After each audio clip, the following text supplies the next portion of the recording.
Мен Бижара Садырбайұлы атындағы орта мектебі мектепке дейінгі шағын орталығының 10 сынып оқушысы Есімова Назерке Асхатқызымын.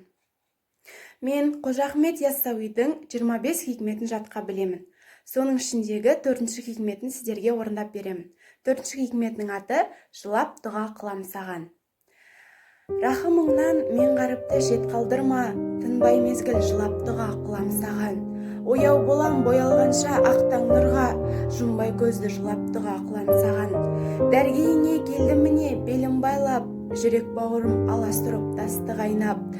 Орны толмас өкініш салып қаным ойнақ, ықыласпен жылап дұға қылам саған. Жастық бақта күте алмаппын көңіл гүлін, қарттық шақта сөндірмеппін өмір нұрын. Дін жолында жеңілдерме менің жүгім, я құдірет жылап дұға қылам саған. Осы жолда болмай деген жан күтуге, жан күткенді күтеді алдан мәңгі түрме. Безіп барлық пайдалардан хал бітуге, осы күйде жылап дұға қылам саған.